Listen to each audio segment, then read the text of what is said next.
Hello, everyone. Thank you for watching Offshore Ministries, a production of CCBC Film Productions.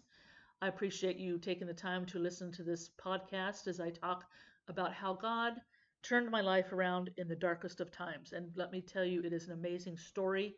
It is an amazing testimony. So I hope that you stay tuned to the end of this and get benefited from this, especially if you're going through a hard time and disability right now.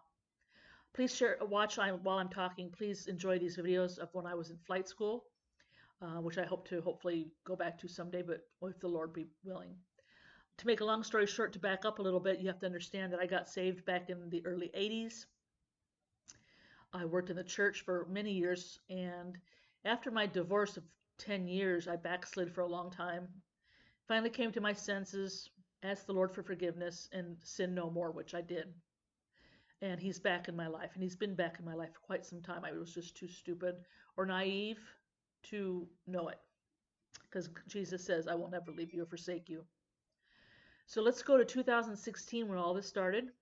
I was working at the beginning of 2016 in ophthalmology, as I had been for over 30 years. I love ophthalmology. I was in surgery, doing eye exams, assisting in surgery, excuse me, studies, you name it, I did it. And I was good at it. And I built a patient base that I just loved them to death. And unfortunately, some of them have since passed, but let's not get off track here. In 2016, everything was fine, the beginning of 2016. By the summer, my back started hurting, and just like you worked out in the yard too long, maybe you just had a bad day with your back and it's hurting. Let me back up a little bit and say that I was going on trips. I had a truck. My credit was fine. I was single. I had a boyfriend. No kids. I was traveling. My goal was to retire and travel. Isn't that? I thought that was everybody's goal if you're single and don't have any kids. I don't know. So anyway, everybody in Colorado, and this isn't all in Colorado, I have to remind you. Everybody knows that my whole life I've always wanted to live by the ocean. I've lived in Colorado my whole life, dealt with snow, having to drive to work in the snow. I just was so tired of it. And I said, I want to move to Florida. I don't want to ever see another snowflake. In the summer of 2016, I went to Coeur d'Alene and visited my brother. I was out there for a couple weeks. And while I was out there, I had a great time with them. My back didn't hurt. And I want to tell you also, I had a previous back surgery in the early 90s when I was in my 30s. I had a L5S1 fusion for spondylolisthesis. You can look that up. I just thought I was sleeping on a bad water bed, but the doctor said no. You had 22 millimeters of movement in your lower back, so we had to fuse it, and so they did, which was a terrible surgery. We won't get into that part. So we're in the summer of 2016. After I got back from Coeur d'Alene, I turned right around and went to Jacksonville, Florida, and went to interviews. First I went to Tampa for interviews. I went to Gainesville for interviews. I went to Jacksonville for interviews, and I was offered jobs at all three places. Let me tell you, when you have, I'm not putting myself on a high pedestal, but when you have my kind of training and my love for ophthalmology, which is very rare to find, you are very valuable in the ophthalmology community. So I was offered jobs in all three places. I took the one in Jacksonville, which I think was the Lord's will, because at the time I thought it was the Lord's will, but apparently it ended up not being. I got really sick. I got a cold and I just couldn't shake it. And that's when my back started hurting. I don't know if the two are related or if it's just a coincidence. I don't know. So by the summer of 2016, I came back to Colorado because I was just so sick I couldn't work. I had no family, no friends, so I had to come back home, which I did. And I said, I think maybe the Lord's telling me I don't need to be in Florida, because I've been out there already once and it didn't work out. Well, I was wrong. Okay, stay tuned for this. So anyway, um, by the fall of 2016, my back was really getting bad to the point where I could barely walk, and I couldn't figure out why. And each day, my back was just getting worse and worse and worse, and the lower part of the back was discolored. It was swollen. I thought maybe the hardware had come loose or something. So I took a picture of it. I tracked down my old back doctor from Boulder. He moved up to Washington State. And I sent him the pictures, and he says, get to a doctor immediately. Well, to make a long story short, I apparently backs aren't meant to be fused, and why in the fall of 2016 it decided to go south on me, and I don't mean literally, but it did. Um, It did. I was in tremendous pain. I couldn't work. I had to quit working. When you quit working, you know what happens next, right? Right. They come after your assets, which is my truck, which was a brand new Toyota Tacoma is it TRO off-road series? I think that's what it's called. It was red. Beautiful, gray interior, you know, Bluetooth screen on the dash. Oh, I love that truck. Um, when I filed for disability, of course, I was denied right away. And the next day, I got a disability lawyer. And after explaining what's going on, they took my case. The day that I had to surrender my truck, I was trying to sell it to pay off the bank, but I couldn't get anybody to buy it. But the day that they came to pick up the truck, they seized it because you know you're not making payments because you're not working. I told my best friend I was staying with at the time to take me to the hospital, and she said, "Why?" And I said, "Because I'm going to commit suicide." And I'll never forget, she looked at me and said, "Over a truck? You're going to commit suicide over a truck?" And I said, "No, I'm going to commit suicide because my life is falling apart, and I have no reason how, I don't know why, and I don't know how to stop it." Uh, my credit got ruined, my truck got seized, and that was that. Um, that sent me into such severe depression and my lowest low. I was furious with God, furious. Here I was, a born again Christian. Why was he doing this to me? I couldn't walk, I couldn't work. This was in the fall 2016. Here I am filing for disability.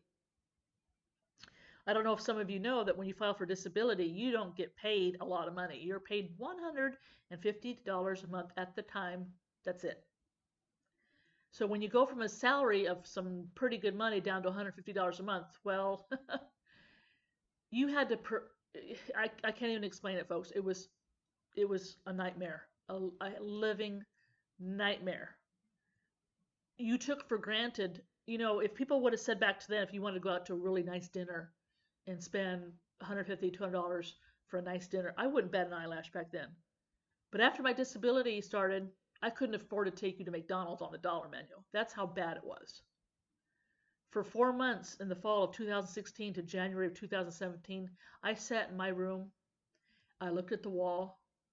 I didn't talk to a single person. That's how mad I was. And I tried, you know, I didn't try against suicide because when they took you to the hospital that first time when I said to take me to the hospital, they put you in a room with nothing in there and question you for about 6 hours, and which they did. And finally, the doctor comes in after sitting in this room for 6 hours, talking to 500 different people, telling them the same exact story. The doctor finally comes in and says, "Well, I can tell that you're not hallucinating, you're not tripping out on drugs. I just think you're down on your luck." And I looked at him and I said, "You think?" That's what I've been trying to explain to you for 6 freaking hours. And they sent me home. For 4 months, folks, I did not leave my room. I didn't talk to anybody. I didn't talk to my family. I didn't talk to my friends. When we go to the grocery store and they ask what I want, I wouldn't say anything. I wouldn't say a word. I just shut up. I clammed up. I was on my way to killing myself and getting out of this. That's the only way I knew how to get out. I remember crying out to God. I remember this like it was yesterday, saying to the Lord, "Who's going to want me now?" My boyfriend had left me, and this was before the disability process, by the way. It wasn't because I got disabled. It was we broke up way before then. So here I am, no boyfriend, lost my job, lost my career, lost my truck, ruined my credit, and I have no money. Lord, who's going to want me now? My life is done. I'm over. That's it. Forget Florida. Nothing's going to ever happen for me again. And that's why I clammed up for 4 months. That's how mad I was. Well, God bless my best friend. She took care of me and she talked for me. She set me up with Medicaid and a physical therapy through Medicaid. I started going to counselors and just basically was telling them, why me? I never did resort to drinking or drugs. I never did do that, thank God. But I just turned my back from God and just didn't talk to him. So about 4 months into this process, now I have to tell you, before we start, and okay, she took me to gut Medicaid, and I started going to doctors to see what's wrong after January. Okay. So in this 4 month process, as I'm sitting there crying and being feeling sorry for myself, her husband walks in with a shotgun and two shells and threw it in my lap and said, "Look, I'm tired of this," which I don't blame him. I was tired of it too. And he said, "If you're going to commit your suicide, you're going to do it right now in front of me. Otherwise, pull your head out of your ass and get with the program."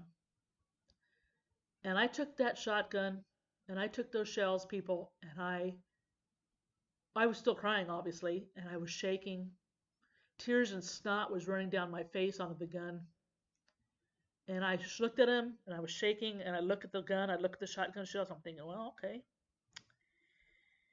this is it.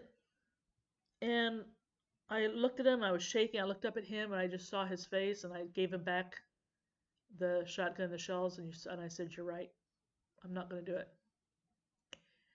I'm not going to." And I didn't go into all details in talking to him, but after he left the room, I prayed to God and I said, "Okay, Lord, I don't know what's going on in my life, but I'm going to turn this around somehow, some way, and get out of this pity party that I have. It's now in your hands." Oh boy, folks, was I in for a ride. Let me tell you. Okay? This is where the fun starts. I found out in it's the beginning of 2017 is when I started going to physical therapy. And I remember my therapist, I was just barely talking. And so my best friend would come and talk for me. And I wasn't walking. I couldn't walk. I barely could walk. And when I would walk, I would fall because my legs just wouldn't work. Again, I had no answers. I didn't know what was going on. So Medicaid was sending me to therapists, doctors. Well, to make a long story short on what was wrong, is backs were not meant to be fused and I had slippage all the way up to my neck. So now my L4, L5 was really sublexed and pinching off nerves to my legs. I mean, it was bad. My back looked like, and I have scoliosis on top of that. So not only did my back slip, but it looked like a broken staircase on an x-ray, which I can post a picture of it here on. You can see it here. And after seeing many doctors, I had another fusion in 2017 in the fall, uh, which was awful. It was painful, and it got me out of pain for the first couple of months, but after that, it started hurting again. And after I don't know how many, almost a year after that back surgery, the doctor told me, "Well, here's the thing: is your back is so messed up." And I'm going through the disability process still. I haven't been approved. I'm still going through this nonsense of $150 a month. And he says to me, "Well, you probably need to have a total fusion all the way up to your neck. And it may not, I have to remind you, may not get you out of the pain. It may not bring back your function, but it's a risk. And also, you won't be able to bend over." I was like, "No, that's too high of a risk. I'm not going to do it." And I didn't. I had a left knee surgery replacement that I had put off for I don't know how many years, and it was awful. I mean, the doctor was like, "Your knee is destroyed," and I'll put pictures up of that as well. During this process, folks, I was going through therapy, trying to get through the pain and all of this. Um, I'm going to back up to 2017 around March. Someone said, "Why don't you go volunteer somewhere?" And I remembered in where I was staying, there was an air museum, and I love aviation. I was in flight school, so I thought, okay, I'll go out there and see if they need help. Well, to make a long story short, there I did volunteer there. I ended up being the event, tour, and docent coordinator there. Made many friends. Barely could walk. Not making any money. But I have to tell you, folks, even though that was the hardest time of my life, that museum and the people there saved me. It did. And I have a video which I can post here. I wasn't going to post it, but I guess I could, showing when I left there and the pain in my face because it really helped me through this process. I wouldn't be here if it wasn't for that museum and the people that I made wonderful friends with in that. So um, here I am at the museum, volunteering as much as I can. I was out there probably much every day, every day. And what was kind of neat about that is the girl, my best friend I was staying with, because I couldn't live by myself, obviously. I'm $150 a month where you can live on the street. So I'm staying with her. And when I say my best friend, this is somebody I grew up with. When I was married in the 90s, her husband and her and me and my husband would get together on Saturday nights and play poker, and we would flip flop each night, each Saturday. Like one Saturday we'd go to their house and play, and she'd fix dinner, and the other Saturday they'd come to my house and play and fix dinner. And this went on until I got divorced. And so their family was my family. We were basically family. And her daughter, I always introduced people to her as my niece. And I taught her how to drive a stick shift. I taught her how to swim. She was afraid of the water. And guess what? She ended up on the swim team in high school. I was so proud of her. And I considered her my niece. I spoiled the heck out of her. I didn't have any children, so I just, when I finally got, when I say I spoiled the heck out of her, when I could buy her something, I would. I didn't go too extravagant because I didn't have any money. So, what we did on some nights there at the museum is her and her best friend and I would sleep in the museum. We had a place there where we would set up a little place by the kitchen and sleep underneath the planes and watch movies or play games or play hide and seek in the dark. It was a wonderful time that I have saved on video, thank God, and pictures, but it's a time that is just so heartwarming and so heartfelt. I do miss it, but we all grow up, we all grow older, and we all move on. Um, I thought Florida was pretty much over. I thought my life, well, I'm not going to pursue it. How can I pursue it? $150 a month? Haha, right. I was in Colorado. You know how far Colorado is to Florida? Well, get out a map if you don't know. It's pretty far. Um, it just so happens that someone in the museum, and I'm not going to mention any names here, folks, because I believe in privacy. So happens this person at the museum was a pilot, and he knew I was in flight school. I still was kind of studying it off to the side, even though I couldn't walk hardly. And I always asked him some questions, like that I was unsure about in flight school, and he was happy to answer them. In fact, we were supposed to take a flight. I'll never forget this. This is kind of funny. We were going to take a flight somewhere out east in Colorado, and we get out there. It's like an hour and a half drive from where we were, and we get out there, and this individual, he's obviously pretty wealthy. He has planes in his hangar, and we get there, and the plane's not there. He goes, "Oh, I forgot. My son took it and didn't bring it back." Well, thanks for telling us. So we didn't take that flight. But as you see in these videos, I obviously am flying with another friend from the museum who's also a pilot. Needless to say, guess what, folks? Guess where this pilot was from? You'll never guess. Go ahead. Florida. So I told him, weeks, days turned into weeks, turned into months, turned into years. And after I was about with the museum for about 3 years, I got to know him and his family very well. And after my knee surgery in 2018 in the fall, this is right when Hurricane Michael hit Florida. I wasn't happy where I was staying at, and they offered for me to come stay with them until uh, my hearing was over and I got approved because it was coming up on my 3-year mark that fall. Okay, I was supposed to have my hearing, and I remember one day we're sitting there and they have a timeshare in not a time sorry not a timeshare. They have another home in St. Cloud, which is in Orlando, and they would go there and they were snowbirds. I guess that's what they call them. I didn't know that's what they called them at the time, but apparently they go there for 6 months and they're in Colorado 6 months, and their houses are beautiful. I remember one day she was sitting down with me. We were talking. I was staying at their house. I was staying in one of their back rooms, and it was just fine. I would leave to go to the museum every day and go to their house to sleep at night with my cat. I had my cat there, my Tabitha. Here's a few pictures of her. I'll post this in the video. My beautiful Tabitha. I've had her forever, since 2009. Got her as a kitten. And I remember we were sitting there one day and we were talking about Florida. And she said, we have that home in St. Cloud and it's just sitting there. It's empty. There's no one there. Wouldn't that be great if you could go and stay there and just, de-winterize it for us and you can just stay there until your disability goes through and we can go from there.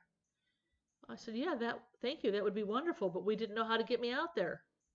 I wasn't going to ask them for the money, and I had no money how to get to Florida. And I do want to share this with you real quick. I'm going to throw this in there. At the start of my disability, around January or February of 2017, my father in Denver at the time was kind enough and generous enough to buy me a Elantra, a Hyundai Elantra. And I am forever in his debt. I ended up keeping it and ended up buying it from him. And I loved that car. That car never left me on the side of the road, even though it was wrecked once before and the front end had been replaced. It was a stick shift. That's the car I taught Maddie how to drive on. And that's how I got to the museum and got more freedom. I didn't have to walk to Walmart to get toilet paper, which I had to do a couple times. And let me tell you, that was a far walk when you're in pain and in hurting. So um, this is the fall of 2018 now. Hurricane Michael's bearing down on Florida, and she says to me, "Well, we'll pray about it, see what happens." Okay, we'll pray about it. So we go about our business, no big deal. Nothing's no, $150 a month. I'm going to the museum for another day. I come home one day, or I shouldn't say home. I should say their home. I come to their house one day for the day, and she says, "I have something very important to tell you." And I thought, oh my gosh, she's going to kick me out. This is it. I'm done. And by the way, I did stay at the museum a few nights just to see if that would work out. And it was okay. I mean, I could sleep there and had a kitchen and food and bathroom, but there was no shower. Um, and so she says, a friend of mine who is a kind of a recluse Christian came by today while you were at the museum, and we were talking. Well, while we were talking about this, that, or the other, Tabitha, who is a very beautiful cat. You'll see some pictures about her. I think she's an angel. I don't know. But he saw that Tabitha and said, whose cat is that? And she said, well, this is what she told me that she told him. Well, this is Tabitha. She belongs to a friend of mine who just went through some knee surgery and is really down on her luck with her life. And and I guess that's all that was really said. She didn't really go into detail about what was said. Well, apparently, after he went home, and for some reason, I don't know if he prayed for my situation, I don't know what was done, but apparently he called her back and said he's going to give me $1,000 to get my butt to Florida in St. Cloud to their house. A gift, he was told from God. He says, I prayed to God for your situation. God told me to give you $1,000. Folks, let me tell you, I about fell all over. I almost, oh my God, you guys, it was just the most, wow. Really? $1,000? I'm going to Florida. I'm going to St. Cloud. Okay, so we get to this process where we're trying to figure out when and how we're going to do this to their home. And it turns out she has a family member, I think it was a nephew that was in Colorado Springs, that has some family in Tampa he wanted to see. And it finally came out that he would drive out there with me because I really didn't want to drive by myself. That's a long ride to ride by yourself.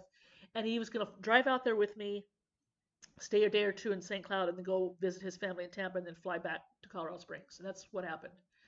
And we came through when we left in 2018. It was October. We drove, to make a long story short, driving. We remember getting to the Panhandle of Florida, and I took my Tabitha. I didn't leave her behind. I'm not an idiot.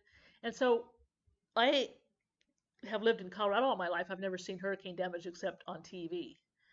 And to see it in real life, I was just floored.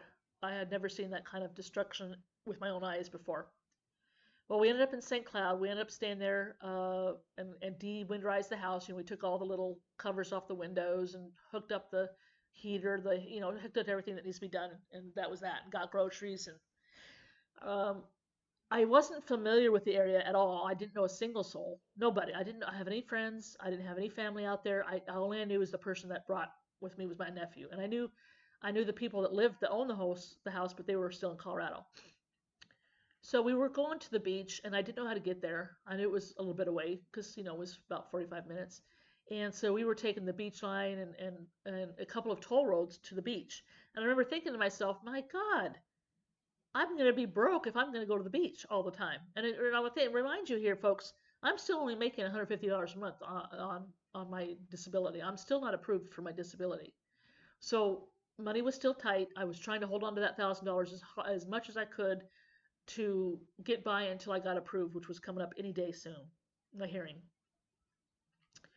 I'm going to say by the way, I've already had the hearing, but whether the outcome of the hearing, I didn't know. So the hearing was before I left Colorado in front of the judge with the lawyer, and he told me, yeah, you got this case. You're going to be approved. So after that, I go to St. Cloud. I stay there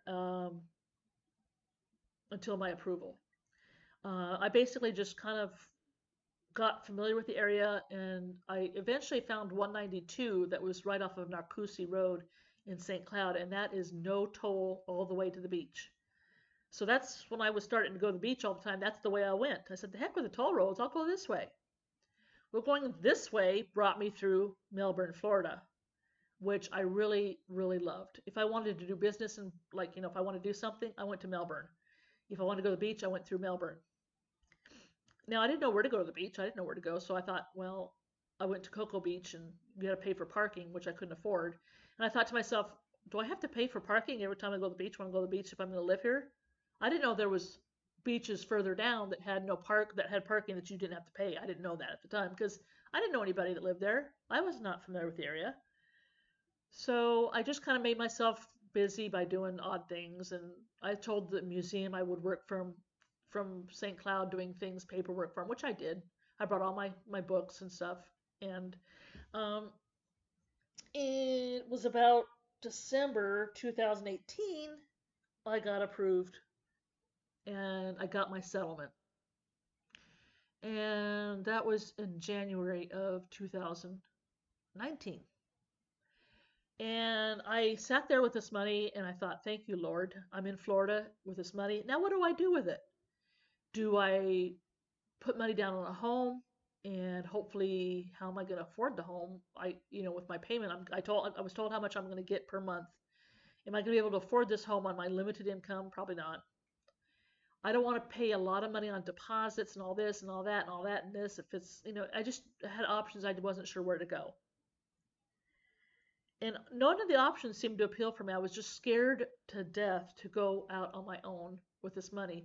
I just was I was so poor for so long, I was afraid to spend this money, on things that may not work in Florida. So I talked to one of my other good friends that I met at the museum, and he had a large home in Pueblo West. And I was still working for the museum, and I said to him, I talked to him and I said, can I rent one of your rooms from you now that I can afford to rent a room and save up some money and decide what to do with my settlement and decide where I want to go.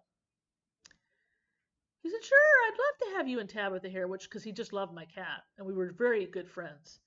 And so, unfortunately, I flew him out to Florida and we, put him up in a hotel, and we ended up driving back, him and myself, in my car, and Tabitha back to Colorado. This was in January of 2019. I'm still single. I'm on a dating site. I'm not going to tell you which one. And I remember I was talking to several people on the website, and there's a couple of them that I was pretty interested in, and one I was starting to get pretty serious with. And guess where he lived? In Orlando, and I was in Colorado. And I remember telling him, and I'm back at the museum. And I remember having a video. I was like, oh, it felt so good to be back at the museum. I have money now. Life's going to get back to somewhat of normalcy. I was still in a lot of pain. I could barely walk. And um, I remember, and I'm sorry if I'm spacing out a little bit here, is I was telling this individual that I was starting to really like in Florida, this person. I said, I'm not ready to move out to Florida yet. I'm not ready. I just got approved. I just got my settlement. Let me just stay put for about a year here in Colorado. And about December of this year, 2019, I'll decide what to do. And that was my goal. I really was going to do that. Well, folks, God had other plans for me, so here we go again. This is pretty wild. Hope you get your seatbelt on. So we start talking.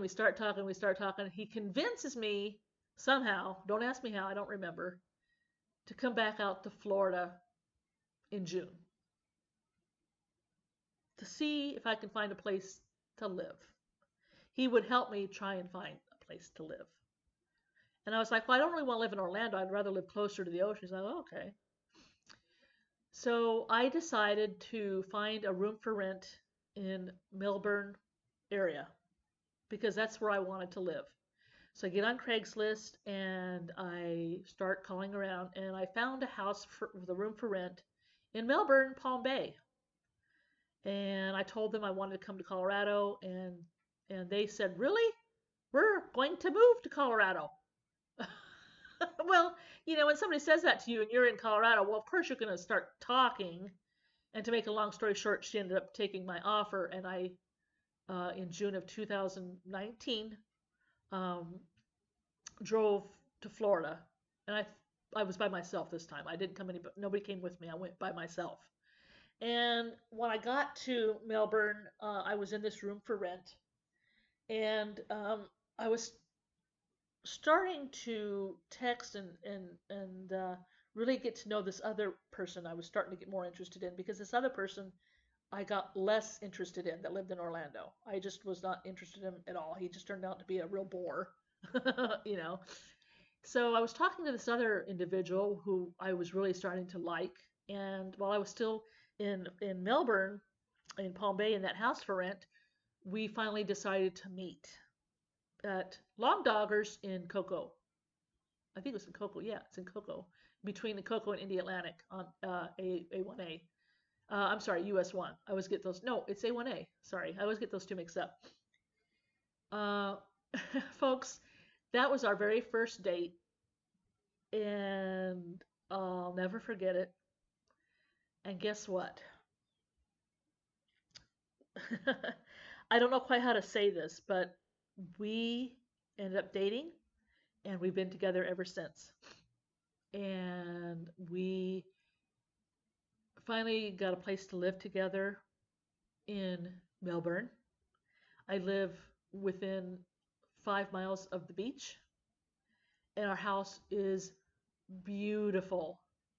I live in I'll post a few pictures on here, a beautiful home in Florida by the ocean with a man that takes me for my disability and loves me to death, and we're together to this day. Folks, I don't, I'm, I'm trying not to cry because God brought me out of this and never left me and brought me to my dream regardless of my disability. No, I'm not working. I would love to, but I can't. So I remember back when I was working, I told God, I said, it would be nice to have time to do my filmmaking because I love to make films. My brother and I were Steven Spielberg fans, and we were into movie making back in the 90s. And I remember saying to God, when I was working, I said, before I got disabled, it should be so nice to have time to do movies. Guess what, folks? We just finished our first short film that's going to get ready for submission to the film festival called Malfunction. I thought, I left I was starting to get into the film industry out there and get a few people organized out there in Colorado. I came out here and I thought, who am I going to have for a film crew? I know nobody.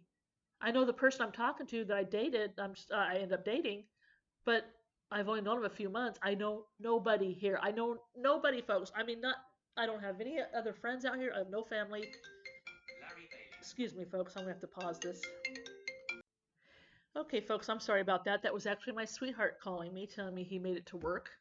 Every day that he goes to work, I ask him to call me. Not that I'm trying to control him. I just want to know he makes it there safe. Um, so the point I'm trying to get to, folks, is the Lord always provides, and I am blessed beyond reason here. I have a film crew here that I don't pay them. It's actually that's a whole other story. I'm not going to get into that. And you're welcome to go to my website on CCBC Film Productions and hear and read our story. But let's just say I've been blessed beyond reason. Yes, I'm still in chronic pain. Yes, I can't work, but God has opened other areas in my life that I am just I am just so blessed. I just can't get the point across to in this video, it seems, how blessed I am. I have a beautiful home. Tabitha's still with me. I have a wonderful man that hopefully I will marry. Now, I know this is nobody's business, but I just want to tell people because I'm a born again Christian, we live as roommates, if you know what I mean by that. And I'm not going to explain that any more than that. So I hope that you understand how awful things were for almost 4 years and how I had to wait for God to get me to my dreams in Melbourne. And I remember when I moved here, I looked at Brevard County and I thought, that just sounds so right to me. It's like I've always been here. When I was in Colorado all those years, I wanted to go to Florida. And this is kind of a funny story. I would always see Florida license plates. No matter where I was, no matter where I went, it seemed like they were following me. I kid you not. I'd go places, I'm like, oh my God, you know how many Florida plates I saw today? I saw 5. Really?